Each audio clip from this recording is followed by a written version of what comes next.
Yes, again, alright mga minamahal, Alicia nyo, nagbabalik muli para sa ating panibagong video. So, eto na nga, puksain na natin to, etong panibagong Drama King! Oo, itong anak ni Lauren Legarda.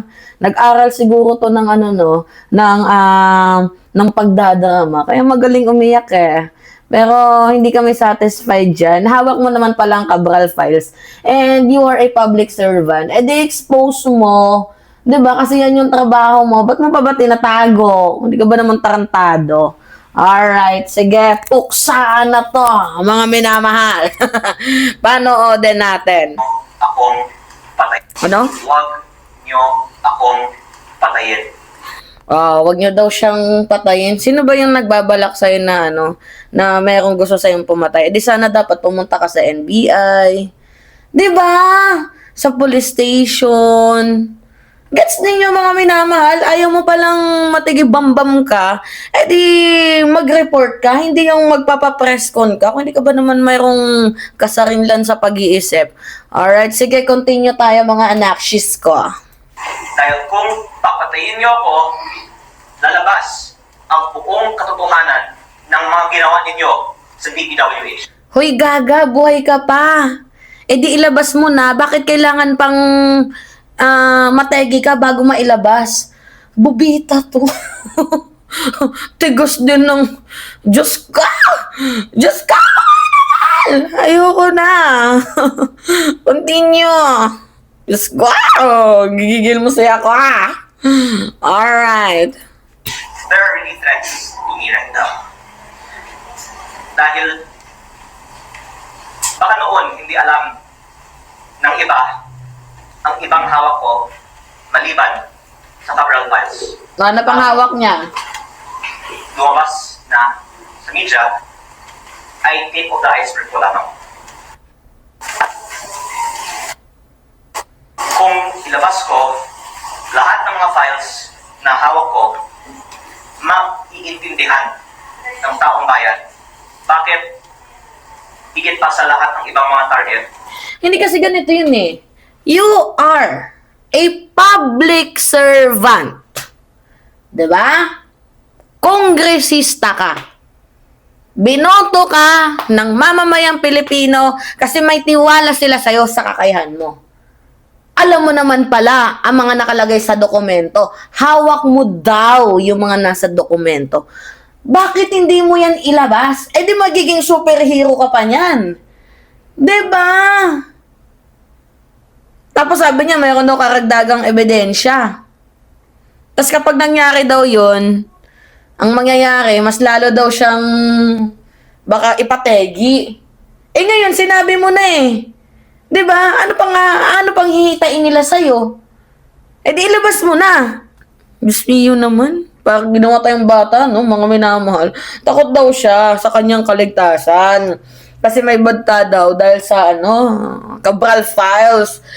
Tapos higit pa din daw doon, mga minamahal, mayroon daw siyang hawak na ibang ebidensya na posibleng magsasangkot nga daw dito sa korupsyon. Abay kaya ngayon, kung gayon naman pala, total, nasabi mo na ikaw ipapatigi bumbum, rumiport ka sa NBI, pumunta ka sa police, 'di ba? 24-hour security protection, wag kang mag-iiyak dyan, ilabas mo na yung mga sangkot na mga corrupt na public official, kung sino man yan. Or else, you are just making a story. Am I right? Hindi naman tayo nasa pelikula eh. Tinuruan ata to ni Robin Padilla. Unti nyo nga. Ako ang pangunahing target ng iba't ibang mga personalidad sa nakaraang mga araw at linggo.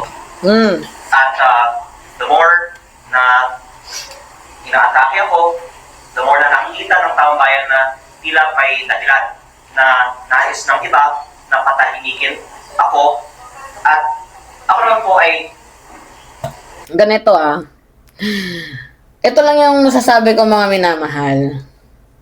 Bakit kailangan ipitin ng ebidensya? Sige nga, bakit kailangan ipitin ng ebidensya? Kung una-una, ikaw ang may hawak ng ebidensya. Tapos pangalawa, ang ebidensyang hawak mo is tungkol nga po dito sa mga anomalous public works, 'di ba? Tungkol sa pera ng bayan. tungkol sa katiwalian. Bakit hindi mo na lang isumite, di ba mga minamahal, sa tamang ahensya? Ano ba yung mga tamang ahensya? O, COA, Ombudsman, NBI, Senate, House.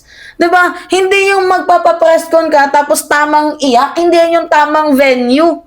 Sa institusyon dapat dumadaan sa proseso, hindi sa pag-iiyak mo. Ano magagawa ng pag-iiyak mo? Ano magagawa ng pagpapapress con mo? O, ano ba sabi ni Jesus Palsis? Sabi dito, "Oh my, this is just wrong. The best defense against any assassination attempt is to reveal anything that you have and let the public be your shield." Kung nasa tama ka talaga. Exactly! Tama ang sinabi ni Jesus Palsis, mga minamahal. Kung talagang may banta sa buhay mo, i-reveal mo na lahat. Bakit mo ba tinatago? For what reason? At kami ng mamamayang Pilipino ang magtatanggol sa'yo.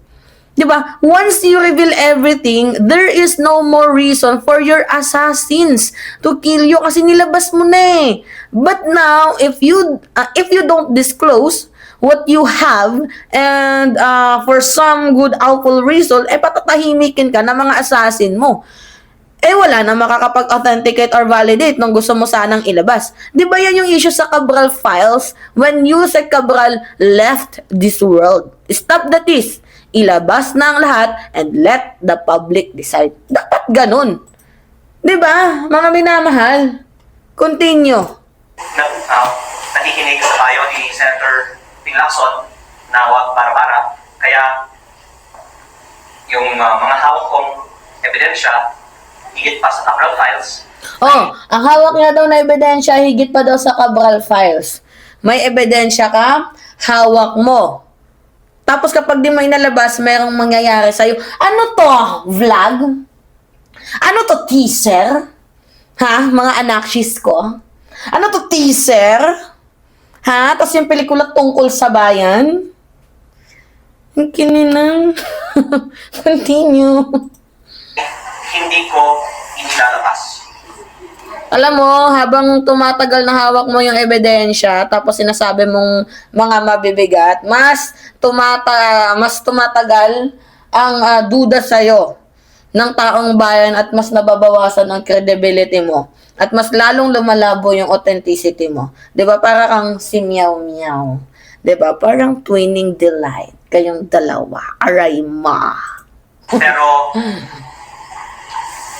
ang taong bayan na mismo ang pwedeng makakita na Tingin, Merls. Taong bayan gusto mo makakita, hindi mo nga nilalabas. Ano ba naman yan? Gigil mo si ako tila may dahilan na napakaraming mga personalidad ay umaatake sa akin. Kung ako Alam mo, Libiste, mambabatas ka. Sa batas mga minamahal, ebidensyang kinakailangan natin dito, hindi chismis. So, kung mayroon kang ebidensya, totoo yung Cabral Files na hawak mo, isumiti mo, i-validate mo, i-examine mo, i-prosecute mo, i-expose mo. Diba?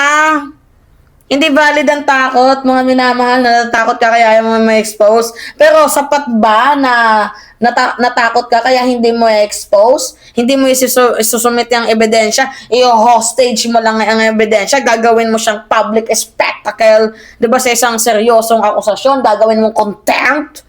Di kung talagang may banta sa buhay mo, isumiti mo.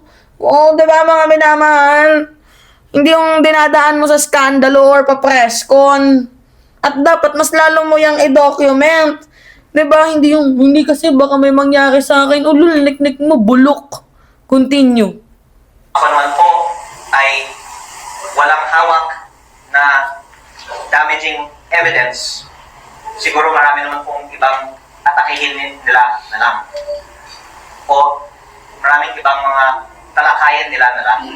Pero ang dahilan na ang daming mga umaatake sa akin ay sa kadahilanan na ang hawak kong ebidensya ay higit pa sa Cabral Files at kung ilalabas Ay, nako.